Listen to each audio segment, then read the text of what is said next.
So hello and welcome to another Lunch and Learn session sponsored by ATSU University Information Technology and Services Group. We're glad that you're with us for this broadcast from either Google Plus or YouTube.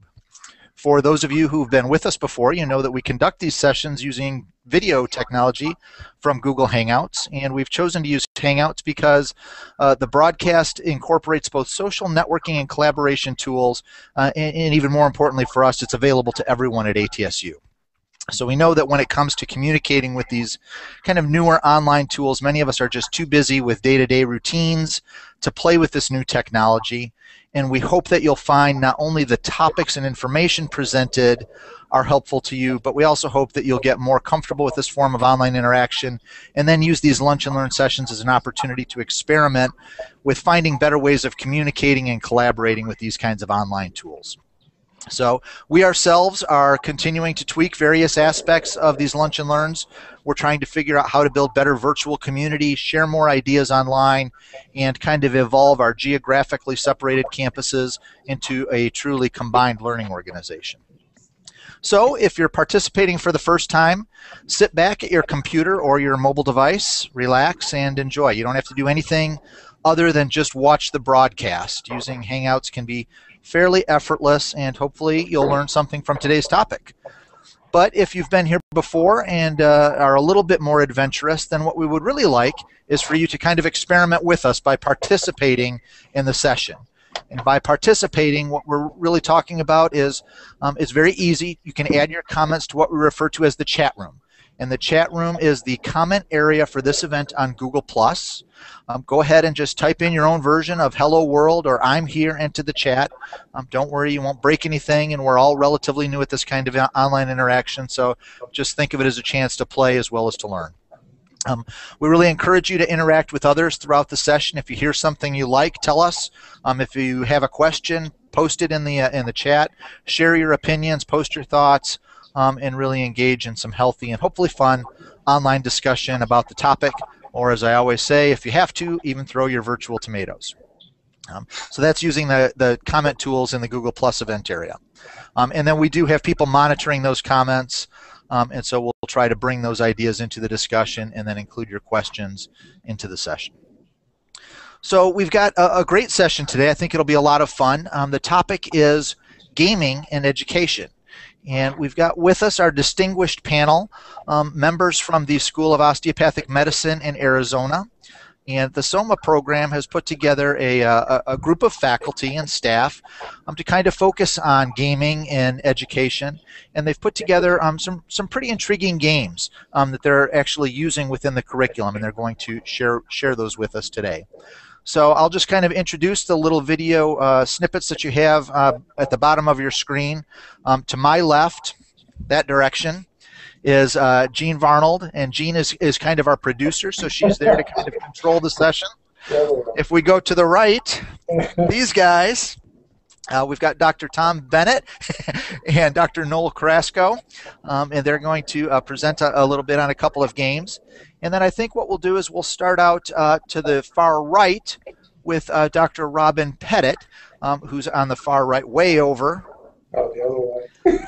And then in the background somewhere, Lise, do you want to come around behind Drs. Bennett and Carrasco and just kind of give a wave? Hello. So that's Lise McCoy, and Lise is kind of the coordinator of a lot of this activity. She's done a great job trying to get us all together on this session. So I think it's going to be a great topic, a great session. And I think with that, maybe let's start. Dr. Pettit, if you want to start with Okay. your section, we'll go from there. All right, thank you, Brian.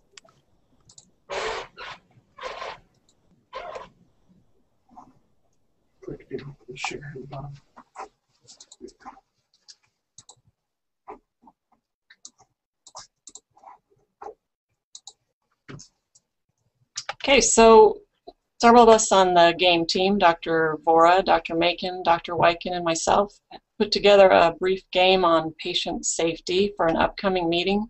I thought I would use this game to demonstrate to you the capabilities, the usefulness of game shows in medical education. I use games as just another tool They differ from other educational strategies in that they are competitive and they usually have rewards. I always do rewards. Medical students are pretty stressed, so this is a nice outlet for their anxiety. I set up teams, usually males against females or states of origin against one another, and combined with the rewards, students find this pretty motivating. It doubles as a social interaction, and you can use the games to review, to reinforce, or even to teach new material.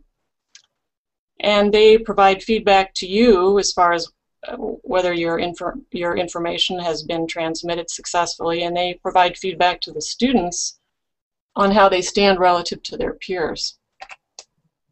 These are some comments I pulled from the literature from medical students regarding games.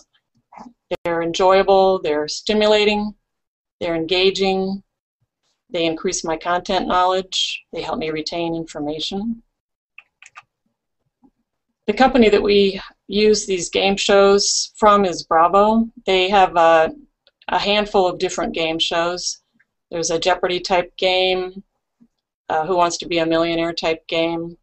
I like the spin-off game because you can use the most questions in this game, and also because since it is different than Jeopardy, most students have seen Jeopardy in one form or another.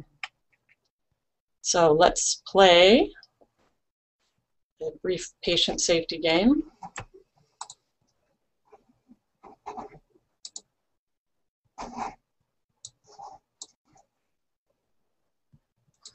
And so what we're going to see is one of these sessions that was created with this Bravo tool, right? Mm-hmm. So this is a sample of a Bravo spin-off game. And I'm going to mute the game for a minute here while I talk to you about the avatars. I pre-built the avatars for the game to have the female doctors playing against the male doctors, but there's a whole bunch of different human and animal avatars you can select from and customize: hair, skin, outfits, glasses, hats. Then the students log in with their audience response pads or clickers, and I'm just going to play 3 female doctors and 3 male doctors here. So this happens very quickly. I mean, I have 30 to 100 students in the classroom, and the log-on is very quick. So now that everybody's logged in, the wheel comes up. I'm going to take the mute off here so you get some sound effects from the game. So there's our categories for the patient safety. Give it a spin. So it spins a bit slower here in Google Hangout than it does live in the classroom. And our first category is infection control. And the first question comes up. Now, for this game, we have a case, a clinical vignette, and this is for the entire game. And this does have quite a bit of text, so we use a preview slide, which is quite clear here and on a big screen in a classroom. Maybe a little bit tough for you to read it, but this is just a patient who had urosepsis, was treated with broad-spectrum antibiotics, and then succumbed to a C. diff infection. And then your first question comes up: what's the likely source? And the players, I have this set up so that they have 40 seconds to ring in.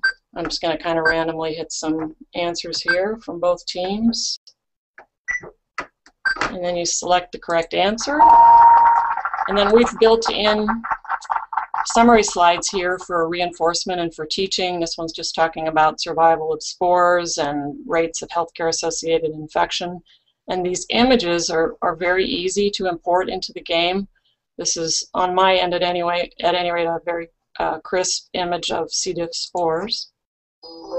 And then the results come up. Now, if you had not used one of those review slides there to do a little more teaching and reinforcing, then the results would have come up right after the question. So the males were a little more successful with that question. And then the second question was about disinfecting C. diff patient rooms. Again, I'm just going to randomly hit some answers here. And you select the correct answer. For this one, we've built in a video into the review slide. And these also are very easy to import into the games. And neck and neck on that one, so the male doctors are still ahead. And then the last question in that category, we've built in another video. This one's because the question is letting them know that there's some other patients in the hospital that have colitis. We have a video of the pseudomembranes in the colon, and then the question is asking about the percent of healthcare personnel that actually wash their hands. So log in, select the correct answer, which is 40, believe it or not. A little teaching there. Okay, now the ladies have pulled ahead. And in these next categories, we just have one question built. We're going to move through this rapidly so I can show you some things at the end of the game that are really nice features. So our next category is adverse events.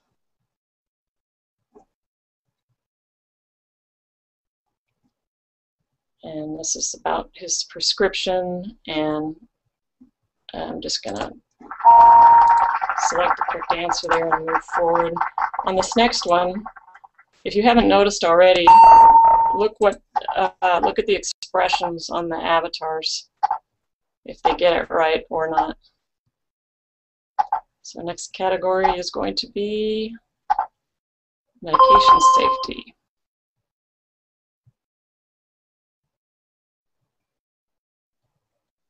Again, it plays a bit slower here in the Hangout. This is another one where we've used a preview slide because we had an image in the question, in this case of a prescription. So on this one, I'm going to have, this time I'll have everybody select the correct answer and then watch what happens to the avatars when the results come up. So they're pretty excited, and you can see the green check marks there. Everybody got it right. Now on this one, we'll have everybody get it wrong, and again, you can check out the avatars.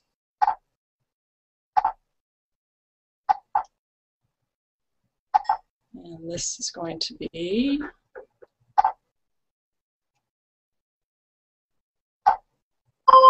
systems.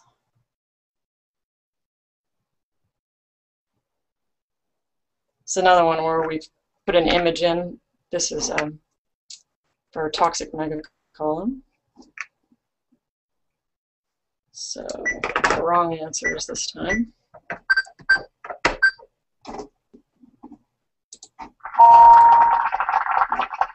Now the results, they're pretty bummed out. So you can see the red X's where they all got it wrong. Then we have our final question.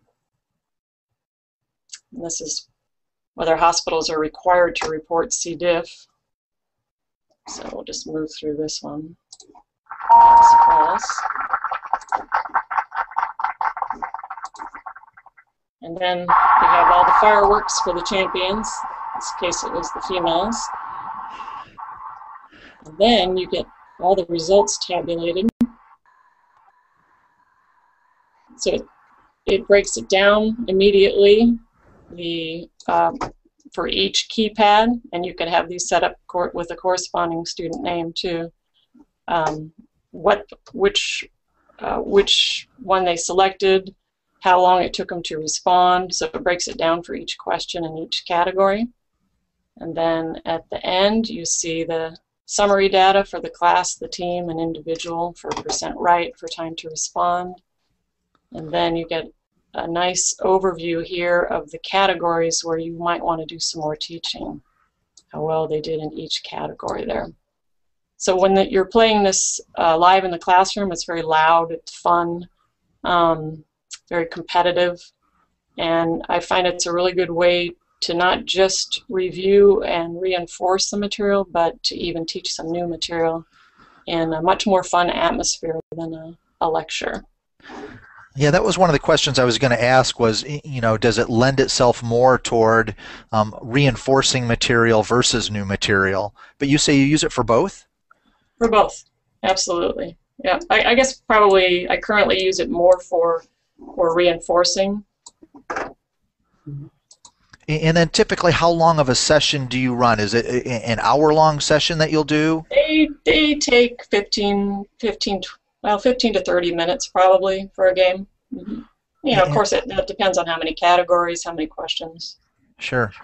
And then how long does it take you to kind of pull together, say, a half hour worth of gaming?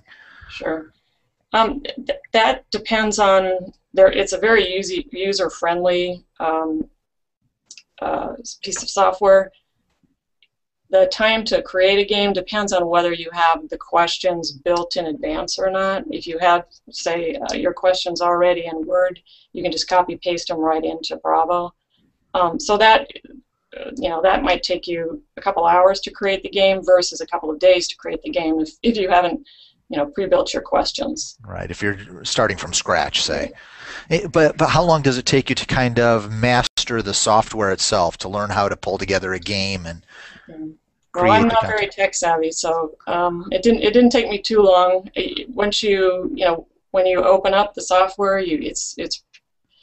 it's really easy to see where to build your questions, and then how the settings tabs are all pretty easy to figure out. So it probably took me a few days to figure it out. All right, but that's very reasonable. A few days learning curve, and then kind of how accessible is it from a funding standpoint? So I know that this was part of a grant project that you guys developed, but if someone were to just go buy this software off the shelf and start it out, are we talking thousands of dollars, or where does it fit? For us, it was approximately $1,300 per license, and then we already had the Turning Point clickers and receivers, and the receivers run about $100, and the clickers run about $40 a piece. So it's really an enhancement to just a traditional audience response system, yeah. Especially when you can use those clickers for other interactions in the classroom. Yeah, that's great. Anyone else out there in chat room land have any questions? I see there's some posts for some other types of games. That's great. If you guys have information that you can share, please post them there, and we'll kind of keep all of the notes and comments associated with the session there so that people can reference additional information. If not, then we'll kind of move on to the second type of game. Thank you much, Dr. Pettit. That was great. Thank you. And I think, Lise, were you going to do the second part? No, Brian, that will be Dr. Bennett and Dr. Carrasco. Okay. All right. So, and then are we going to do the, we're going to have them do the sim? Is that right? Yes, that's correct. All right. Well, I'll turn it over to you guys. You're on. Okay.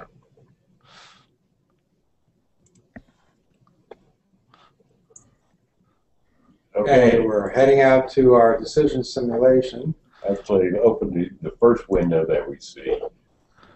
The decision sim we'll talk about in a minute, but when you log into it, this is what you see for the website. There are a list of games That we developed. that we developed here. There are actually a bunch online that other people have done, and those can be imported. So let's put this away, because if we click on our game, then we get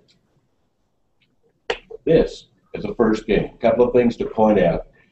We'll talk in more detail, but as we go through, if you watch the upper left, there are cost, scores, patient status, numbers of steps taken, the total elapsed time in the game we logged on ahead of time, because it is a web-based game, and time per node will show you the report at the end.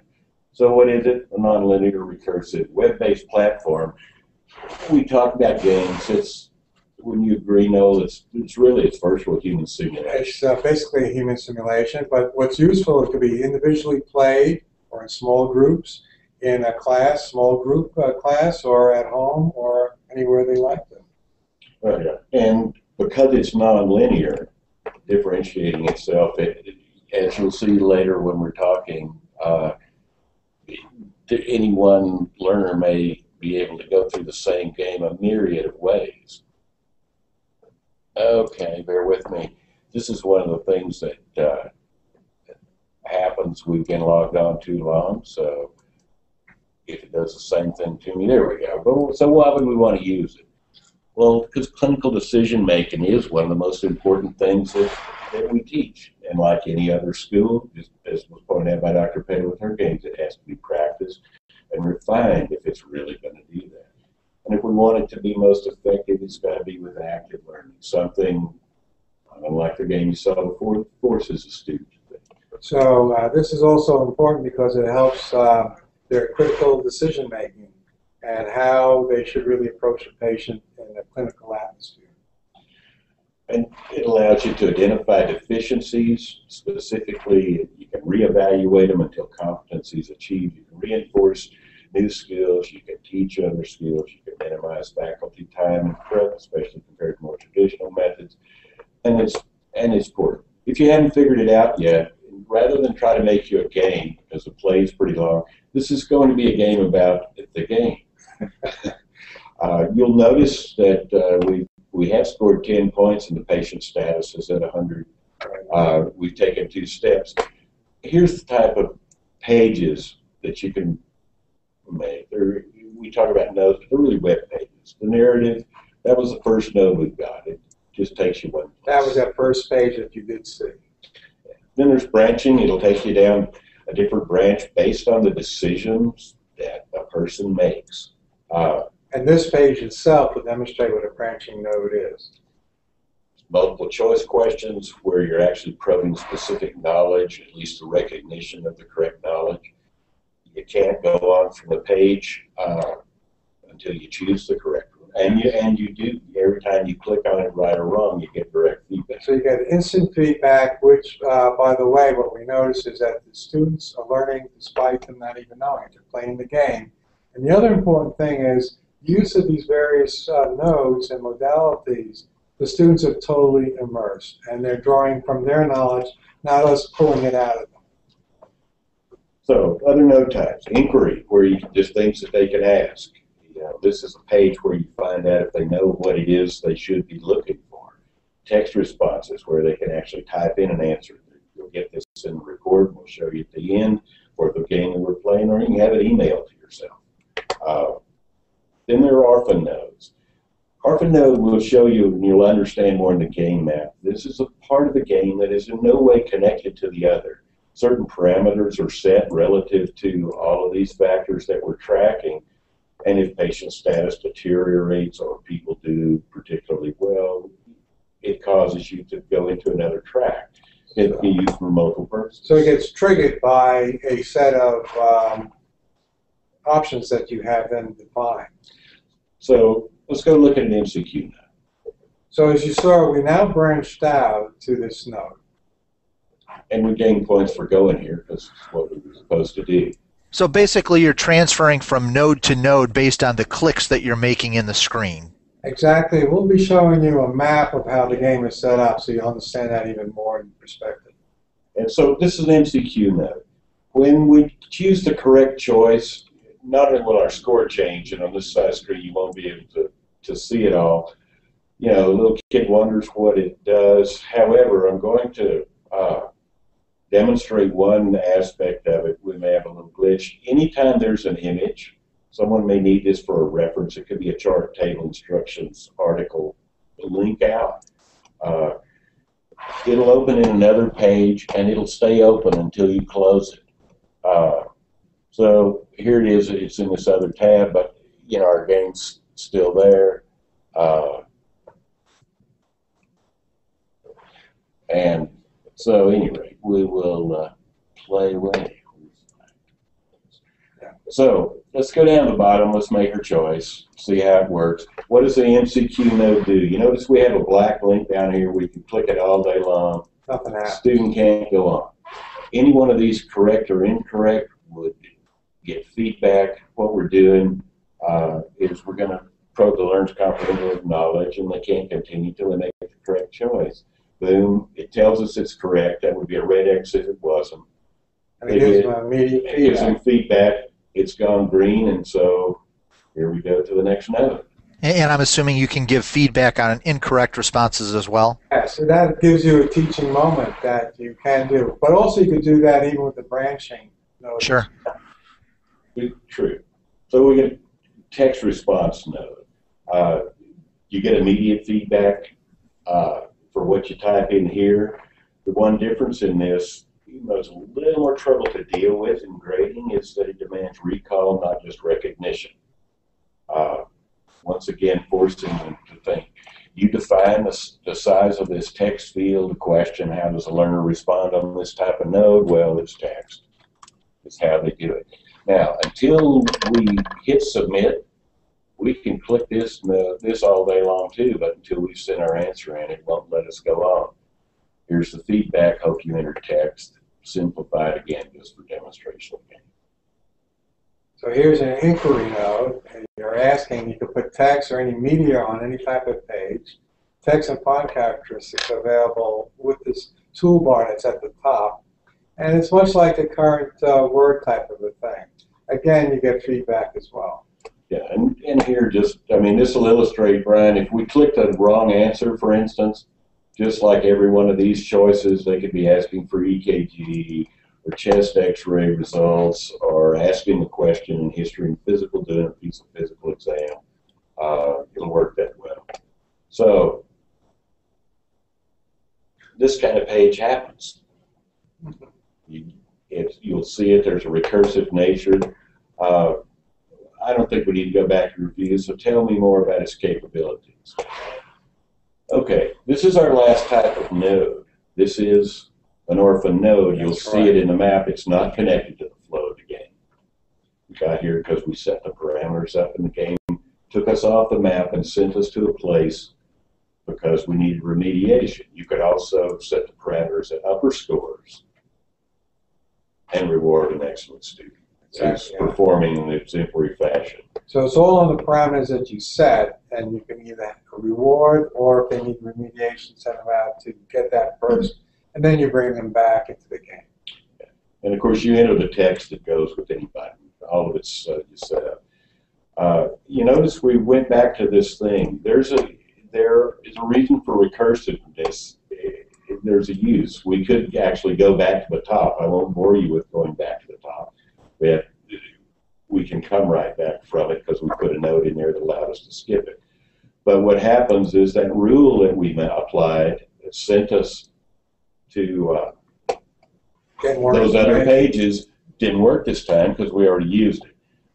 Live. So you could have a URL outside to another link to information that might be pertinent to what they're learning, like the CDC, acute pharyngitis in adults, and you can then describe the information or present what you want them to see. Okay, so back to our game. Where's our game? It's hiding here. There it is. Okay, so at any rate, can I use video? Now, we're on a borrowed computer. All this is a dot move. Just like videos, we can size it. It can fill this whole screen. We can make it so small you can hardly see what happens. Plug-in wasn't available in the borrowed machine, so you don't see it. But anyway, it does work very well, and it's another modality for instruction. And as you notice, we've now spent $151 learning about this game. Our score's up to 75. Our patient status up to 350, and we've done 10 steps. Patient status could be almost anything. It could be patient satisfaction, for instance, or how well are you doing throughout the whole test. Now, do you guys choose the parameters in the upper left, like cost, score, status? Are those chosen and configurable?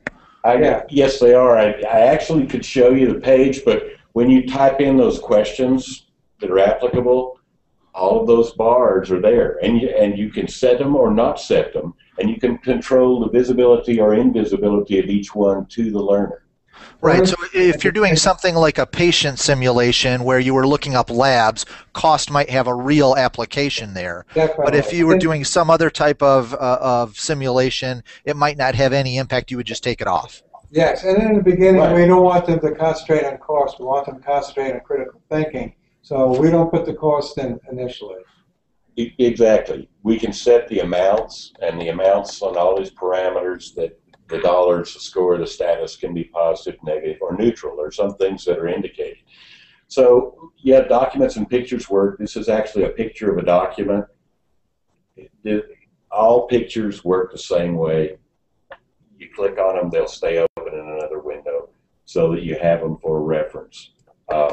Game map, let's show them that. So here's the game map where it'll help you to understand.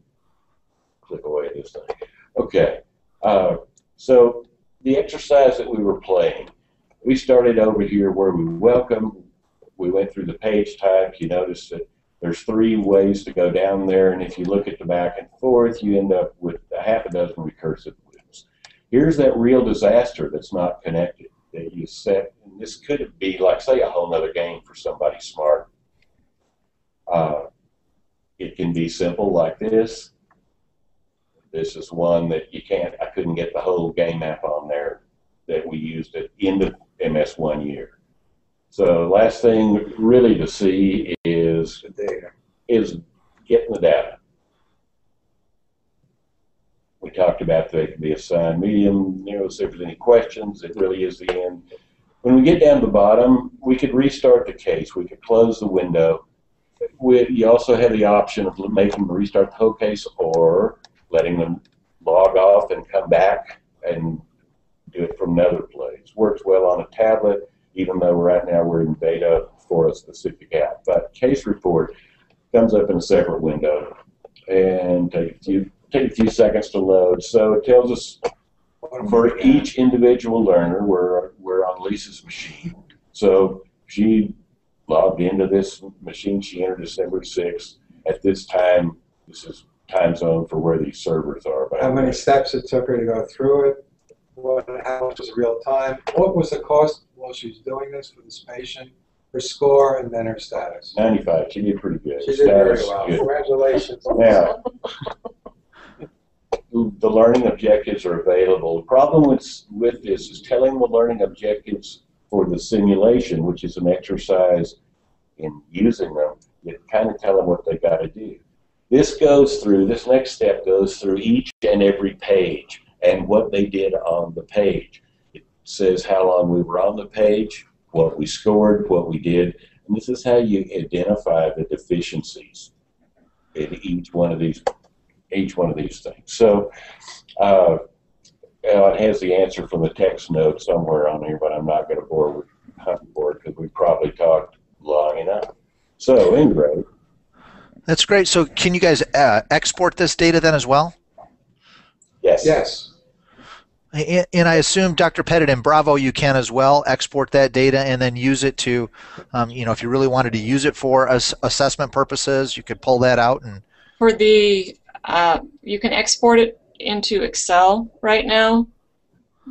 They are working on the ability to export it into Blackboard or another learning management system. That's on the top of their list of priorities for 2013. But for the individual web-based Bravo games, you can currently export into a learning management system.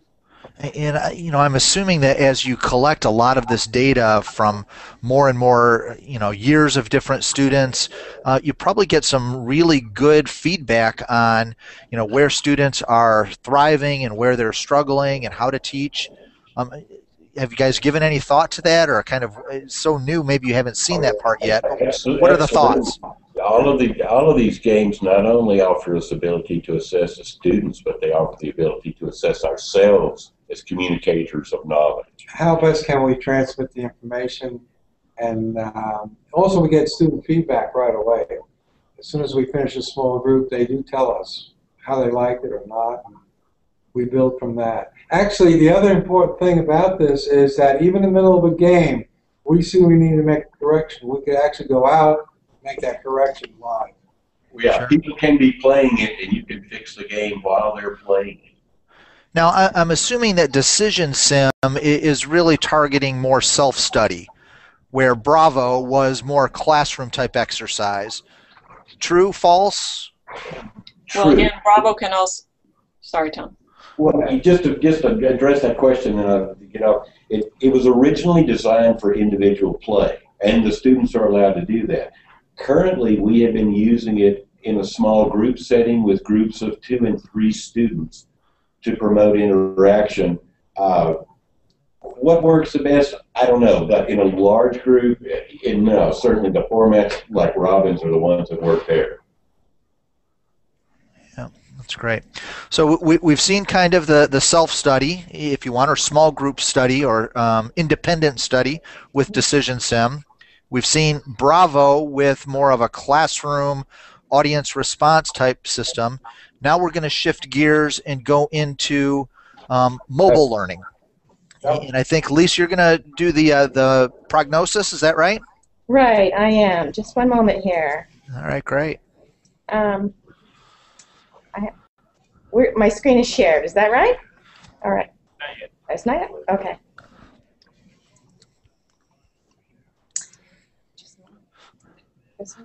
And the ghost in the corner is one of our guys, Scott. Thanks, Scott.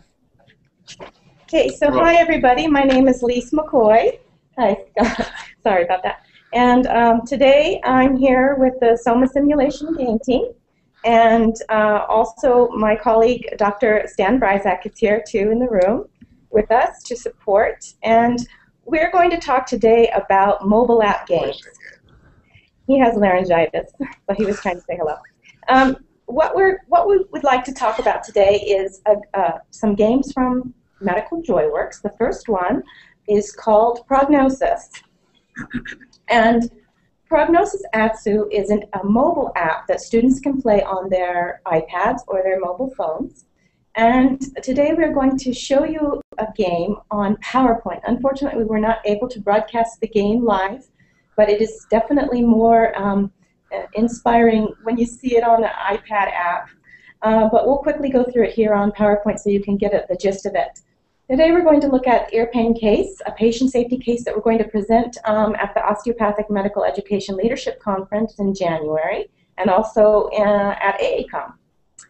So how we're using these games in our curriculum is we've been field testing them with students, and what we do is we give the students these games on their mobile apps, and the student opens the game menu. It's very easy to understand, and they just pick a game that they would like to play, and they take 5 minutes. So today we are going to look for your ear pain, and it's this case was designed to be a cautionary tale about antibiotics use, the importance of running a full course of antibiotics.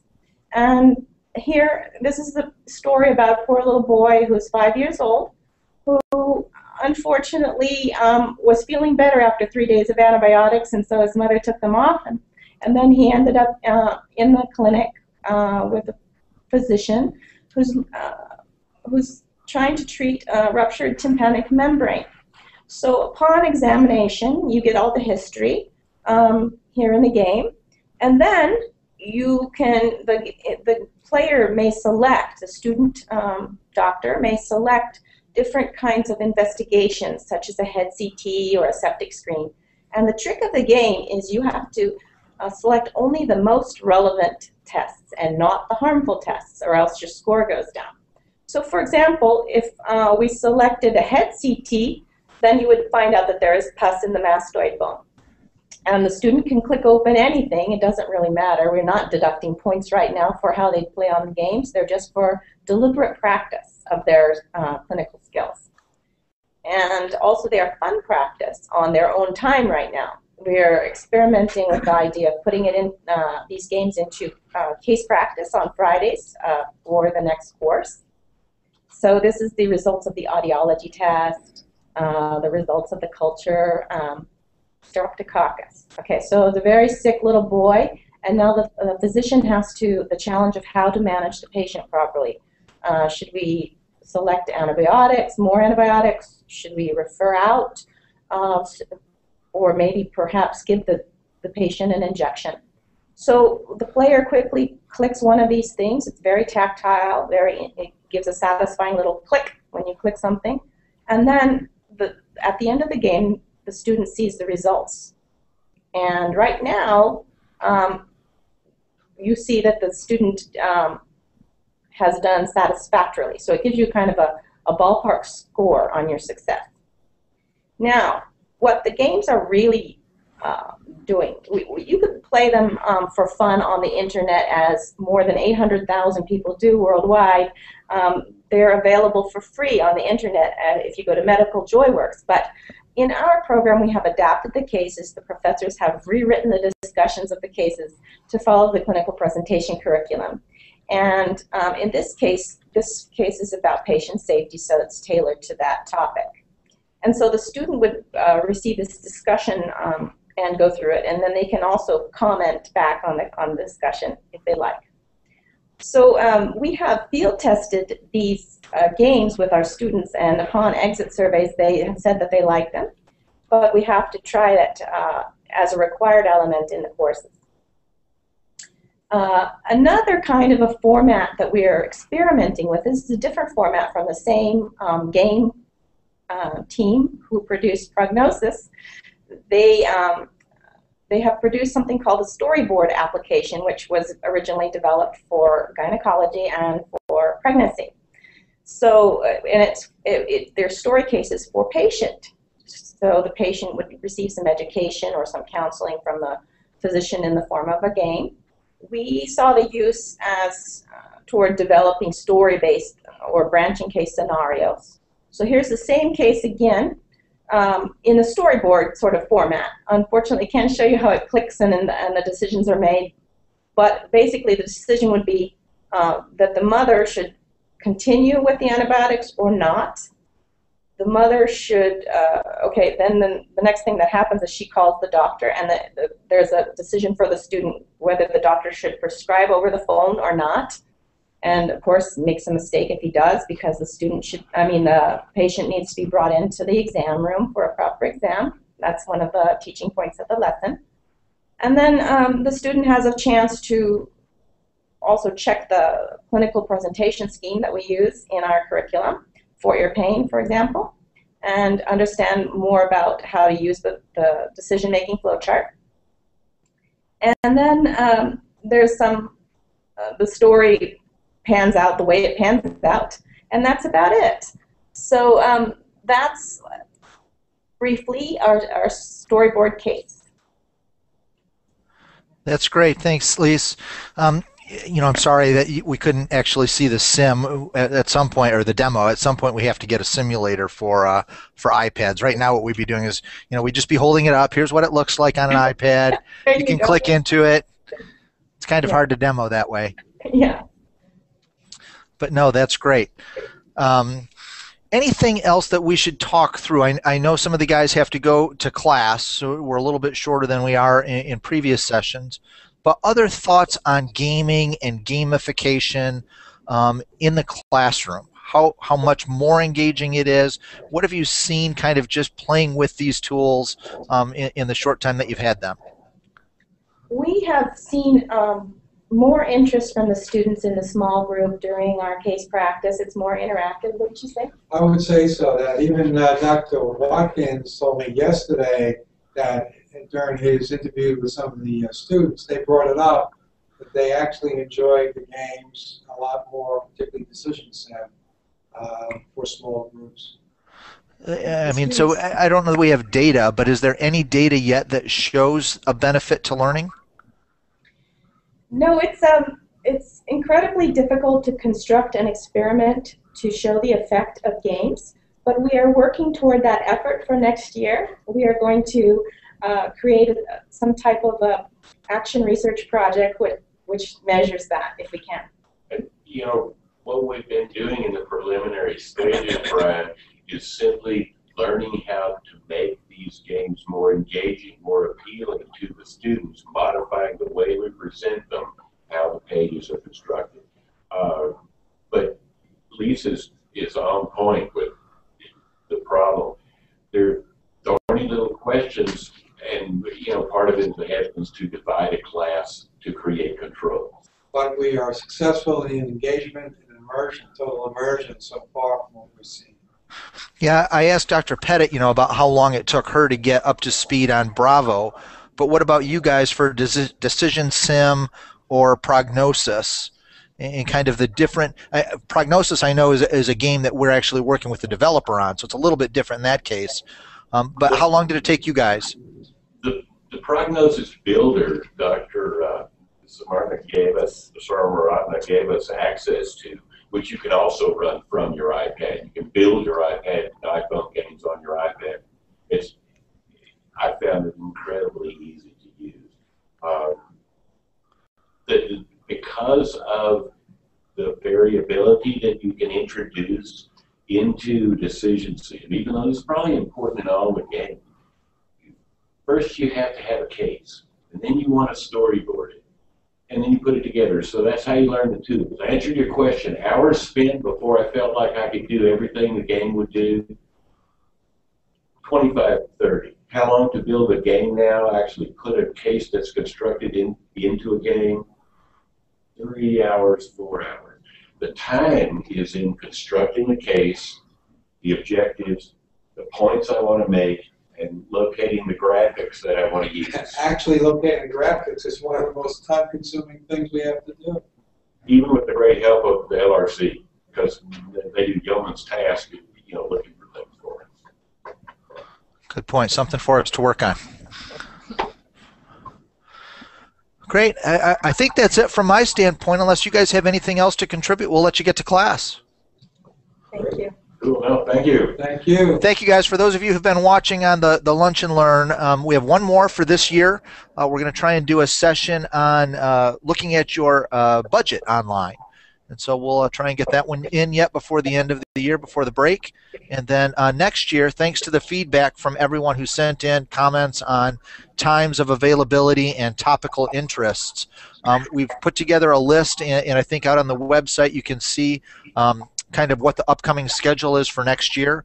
We've tried to kind of prioritize what people are interested in. We found that people really do like the noon time frame, or that seems to be the best that we can come up with. Remember that all of these are recorded.